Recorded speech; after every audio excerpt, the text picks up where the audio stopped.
Bonjour peuple congolais, bonjour mes frères et sœurs d'élite. Mbote mingi na bino banso na lere kutaneli yo. Ngawa bino molobeli mobundeli ya mboka mama Sylvie.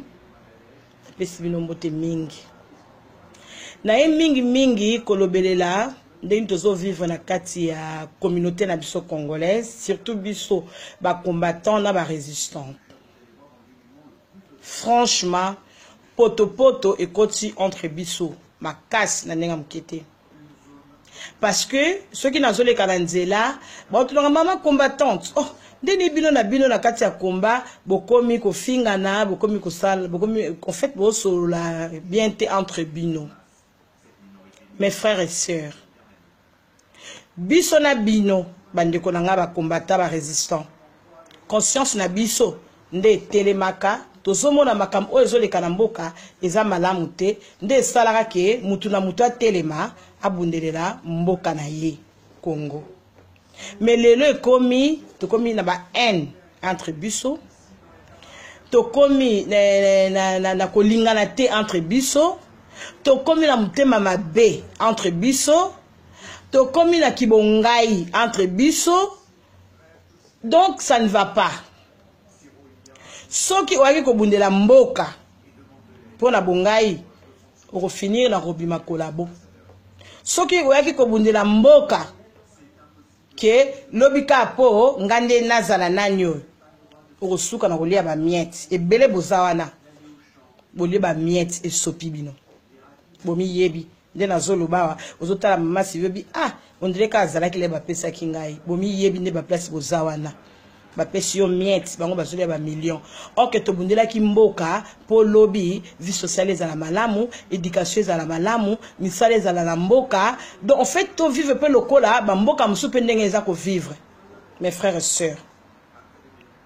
To sali ba marche belé, to silisi ba nzemo na koyemba à la fin de compte et belende ba bimba kolabo.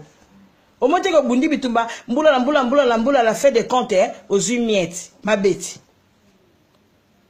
Mabe na préféré le lona bundela mboka so le mboka na biso komi libéré nga mama Sylvie ata na kwa moko boye na lambela rabano ya ba orphelin ata biloko a rolia na lobi ah nazara na poto bitumbo na bundaki en tout cas pena na sukoli mwana moko ya balabala na sukola bango na sala bango ba devoir et ça nga bien makasi na moni ke bitumba on na bundaki na reçure. Mes frères et sœurs, tozana na bolingo, tozana na bomoko. Tellement que bolingo ezalité, bomoko ezalité, yango mutu ezama kama mikem kezo le entre biso parce que toyebi ko solo la té. Ezaka soko fandi ba bisa kinga mama na nyalobaki na ngaboy. To fandi etata kinga nyalobaki na ngaboy. Ale yopo zuma moko chango na pratique. Ale oyini muningo okuna ini muningo kuna yango ezoboma. Biso na kati na communauté na biso ya ba congolais na kati na biso na kati na combat. Kibongai, lokoso, ki fanatisme, nde sobo mabiso neti nga mama singa za fanatika mutute. Non, nazaka fanatika mutute. Mutu pa yaka na nga na combat pe azapete. Na mi yaka nga moko na conscience na ngai, na lobina ke ndeko bundela mboka. Ndenga na yaka. Mutu aza chef ten na nga te ni chef na nga. Nga pe na za chef ten na mutute. Na yaki ndeko bundelela mboka. Siko mama kem onga na zomo na kati na biso. En tout cas franchement bambula nyeso na bundeli mboka nga na yebi na ngate na mona te parce que nazala ko s'attacher trop te na bato. Nazala to sali marche et stili na zongi na nga e pa na ngai. Le na komi ko approcher bato na moni o. Ah bezande boy. Oka oya lobi na oyo boy. Oya lobi na oyo boy. Oya lobi na oyo boy. Mais non. Mais non. Mais non mes frères et sœurs. Ti lelo ba eko réussi ko corrompre bat na kati ya diaspora pona lokoso po lingoza na kibongai na éviter je sais pas nazo mona na Togo bazo bunda bazo télé non na mona ba Togo na balabala te ba marchera net to marchera il y a des années non na mona te non mais yo kati bango pe na kati ya diaspora ah bazana ba résistanté basali basala pe ba réunion na bango. babenga na pe na bato baza na kati ya mboka na bango soki bazo telema lelo bazo marcher lelo parce que bazaka basololaka na bato baza na kati ya diaspora baosala ngo na ndenge ya propre et bino ba congolais avec tous les marches auto sala bozo sala ngo na désordre na mutema mabe na kotala ki un frère combattant un frère résistant azoleka devant ba chroniqueur je sais pas ou chroniqueuse alekani pe ozola je sais pas. Quand la combattant azalaki ke muto aza combattant aza résistant aza ko banga combattant ou meka kutu na combattante soki lelo tanga mama Sylvie lelo ke ba beta kinga na kati ya Bruxelles parce que ba monaki ata tsoto betiye combattant yo tele parce que il y a des combattants au bazalaka na bango même les nga na buka na kiwana il y a même les combattants so bazola nanga bazo yeba bazo benganga ensemble na bana wana. Imagine-toi. Un combattant, soi-disant, azako benga ngai, na bat oya fali, o babeta kingai, est-ce que, explique-moi un peu. Ça ne va pas. Ça ne va pas. Pena zomo na yo frère na ngai, o leki, ozolo bake ngai nazali, nga nazali, ngam na sala kombanga naza chef ba combattant. Yo va chez un combattant lelo. Est-ce que na l'air pendé zalaka l'air wane zalaka mon frère na ebisonan. Est-ce que chroniqueur ou chroniqueuse akolo bakalobi ngande na vandi boye biki ngana zalanga côté kuna na do azali mutape perdre. Ape pembe na yo zo sala interview. Azolo bana lobi mais yo ibisenga kuta lobi ke e brancher ngana nanyo. Non! Na l'air wane zalaka te chroniqueur fa banga yo combattant. Lelo babanga parce que biso moko otomi bangisa tozo mi bangisa lisusu te. Tozo mi bangisa lisusu te. Ceux qui ont motolobi qui osa mutu ya Bruno Tshibala. Oa résistante, osa pe combattante. Ça dit que osa ko travailler na gouvernement en place. Que Bruno Tshibala lelo a commis na poto, soit disant ba résistant, na ba combattant na ba kei ko yambaye. Mais non mes frères et sœurs. C'est triste.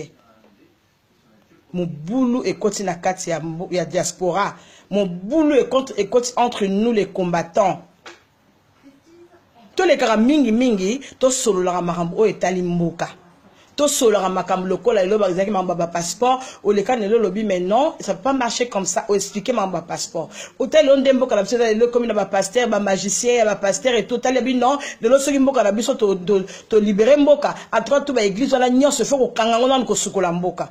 Soko so le kana makambo o ezana tina batu ba Rolanda otala ah mama na sola rabela landa na lobinini ba otala papa na sola rabela lobinini mais l'air yo les kaka juste pour critiquer les autres l'air yo les kaka juste pour sola mama Bruno Tshibala mais non mon frère mais non ça se passe pas comme ça et les canards bongo te mon frère et sœur mes frères et sœurs tout ça l'effort na but na biso otobandaka.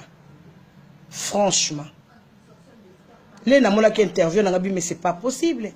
Combattant comment le logo est logo motivé parce que bino ko bongo ba combattant de le ezali na sola ki na mama Sylvie.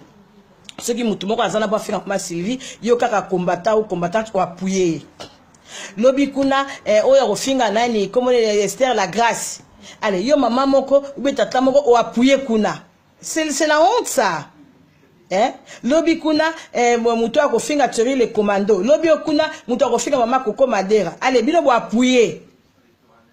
Au lieu de ça la mboka, tout ça la réunion, qu'est-ce qu'on va faire? Non. Tromi ko le kanaba média, OK, ba salut interview pour finga mama Sylvie. Ba salut interview pour finga Kenji. Ba salut interview pour finga Eddie Menam. Ba salut interview pour finga Zoro Bilel. Mais non, c'est pas possible. Ça peut pas marcher comme ça.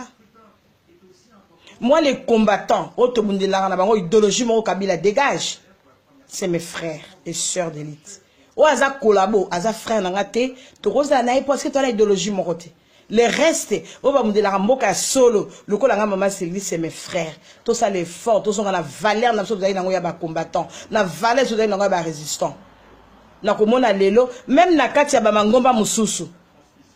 Ba mususu bazo finga ba mususu mais non ba solo la rati ba solo la ka ah mama Sylvie lo kwana eza kitoko te makambo salaki kuna ah eza bien ah ndiko na limbisa ngai so na salaki ma bien en tout cas ko solo entre nous et les kinyonso so naza sainteté naza parfaiteté nako blessé moninga so na blessé ki ozwa courage lobi ah mama Sylvie eloko wana pe na sepele nango te ndongo lobai nanga mukolo wana ah limbisanga e papa to mama limbisanga kapte na moni ah mama Magali en tout cas vraiment na sepele te peut les commandos na sepele te na mambo sala ki jour wana ah aloba nanga pe Sylvie ah ndeko nanga moi limbisanga e sili bongo to ba noko sukola mboka non tozu yango te to bandi bolebo kozwa mboka ngo ekoleka même gouvernement en place to koma ko bomana biso moko akona Kongo kuna lo ezaka nango te okola mkana tongo obomi muninga lobe kuna pala mka ekozala plus pure dans le coup bozu mboka te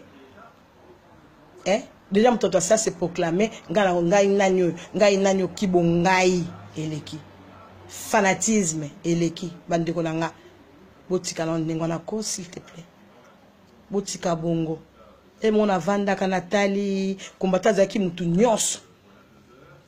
nyonso asobanga kombata alingi to so problème na combattante pa ba combattant bazai ni soko meki ba rojo so akoya mais alelo combattant koma kotinda mususu afinga mususu atindi mususu abeta mususu atindi mususu asala muninga mabe mais non mes frères et sœurs on a zaki na ngoya koloba yango wana ezaka makamango ayeto stokota na kati ezana makila yango wana vraiment c'est triste, c'est comme une saleté makasi poto eleki na kati ya combat vraiment franchement vraiment na hemde na rolo baté pour saleté à modèle en tout cas ils a raté na bamboka msuna zomona ngoto ba marcher raté mais ba osala mama minene to mona Togo ba pe matin bana balabala ape na diaspora ape na ba résistant na bango o ba zo sala ke o soki ba sangisi mbongo batindi ke mboka na bango zo telema baby congolais loba sala ve le koso lekibino na kibongai na fanatisme botika